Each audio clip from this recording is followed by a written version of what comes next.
Ladies and gentlemen, welcome back to another episode.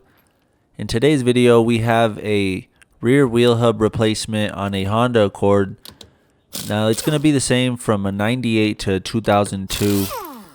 But here you can see me taking off the wheel. Just make sure the car is secured up in the air. And if you don't have an air impact like I do here, just make sure you break them loose with your ratchet on the ground first before raising it. That way it doesn't spin on you. And you should be good. But moving on here, first thing you want to do, I'm pointing out that bottom bolt for the caliper and then the top one right there. That's the first thing you want to do is remove the caliper. I'm using my flex head ratchet here with a 14mm socket. I did try to use my regular battery impact, but I just felt that the arms and the strut and everything was kind of just too much in the way. So just kind of slow and steady here.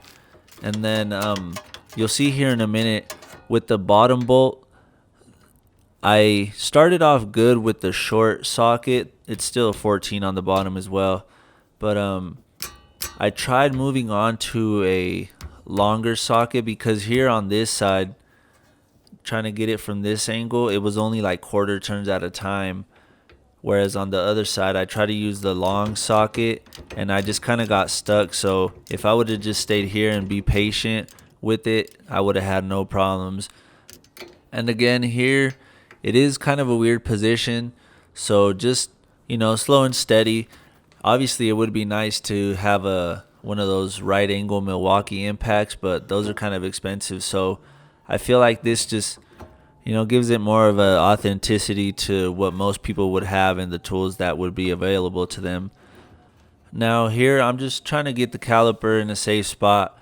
And here, I feel like on this driver's side, I kind of got lucky with the impact and a Phillips head bit on the end of it. Because usually these screws for the rotors are pretty solid and kind of rusted on there. So you can see right there, I just broke the tip of that bit. I'm trying to take it out now, but yeah, usually those are in there pretty good. So I'm surprised I was even able to get them out with the impact on the driver's side. But I'll show on screen here the tool that I went and bought from Advance, and they should have it, I feel like at any store, but it's the tool that it has a Phillips or a flathead end on the end of it, and then you hit it with the hammer and it kind of just breaks the rust free on the screws. So if you try to do this job, try that out because that's pretty much what it's meant for, and it really does help make the job easier. So here I'm using a mini sledge to hit in between the lugs just to try to bust the rotor free. And looking back at the footage, I should have put the lug nuts back on all of the lugs just to avoid damage. But, luckily the accuracy was pretty good. So now here you can see that I'm still struggling to pull the rotor off. So I went ahead and put a pair of gloves on and hit behind the rotor with a rubber mallet. And that seemed to do the job.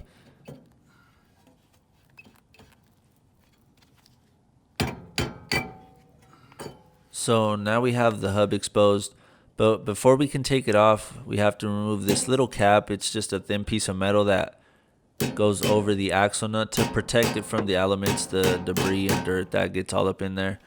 And I'm using a chisel to try and hammer it between the cap and the hub to try and separate it. And if you don't have a chisel, you can just use a flathead screwdriver. And once that is off, like I said, it'll expose the nut. And the good thing about it though is that even though you can see the hub spinning now, when you try to remove the axle nut, it won't spin because it's just solid on the spindle.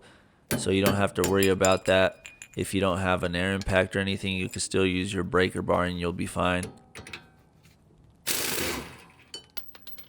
Now from here with the axle nut off, you'll see that it's relatively easy to take it off. Just some light taps with the hammer and it slides off. And that piece right there that I'm about to take off, that usually gets left behind, but usually you can just pull it off with your hand.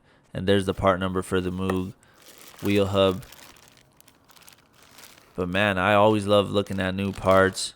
I almost feel bad when I have to install them because they look so good. Look at that, man.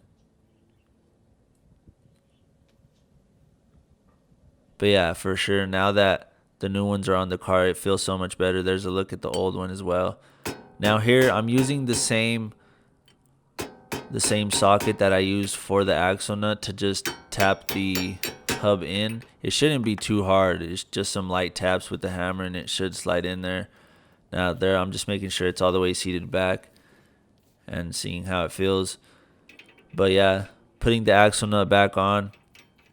I did use the air impact to snug it back on there, but I'm also gonna use the torque wrench to torque it to spec, which is 134 foot-pounds.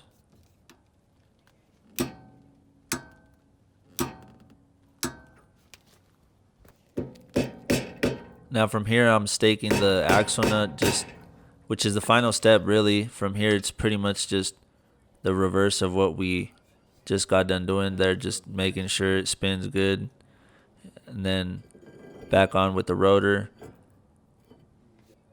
And then from here, I didn't crank on these screws. I just literally 2 ugga duggas with the impact and we're good to go.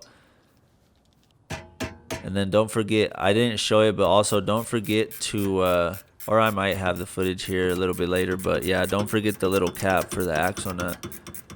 Now here I'm just tightening the top bolt for the caliper. And for some reason also, the rear caliper on this car wasn't as easy to take off as it should have been, because usually, you know, when you take off a caliper, it just really slides off. The brake pads aren't holding any pressure, but for some reason on these rear ones, it felt like it kind of was. And here's the footage that I was telling you about, putting that cap back on. And there I was just using a flat head to make sure it was seated properly. But yeah, I feel like this is a pretty easy repair, even for those of you who are just starting out, or if you just want the knowledge and you don't necessarily want to take your car to a shop and you want to save some money. But yeah, make sure you guys like the video if it helped you guys out. Subscribe to the channel. And if you guys have any questions, make sure you just leave them in the comments and I'll make sure to get back to you guys. And don't be scared to try it out. If you need to, just rewatch the video a couple times to build up a little more confidence and give it a shot. But we'll catch you on the next one. Peace.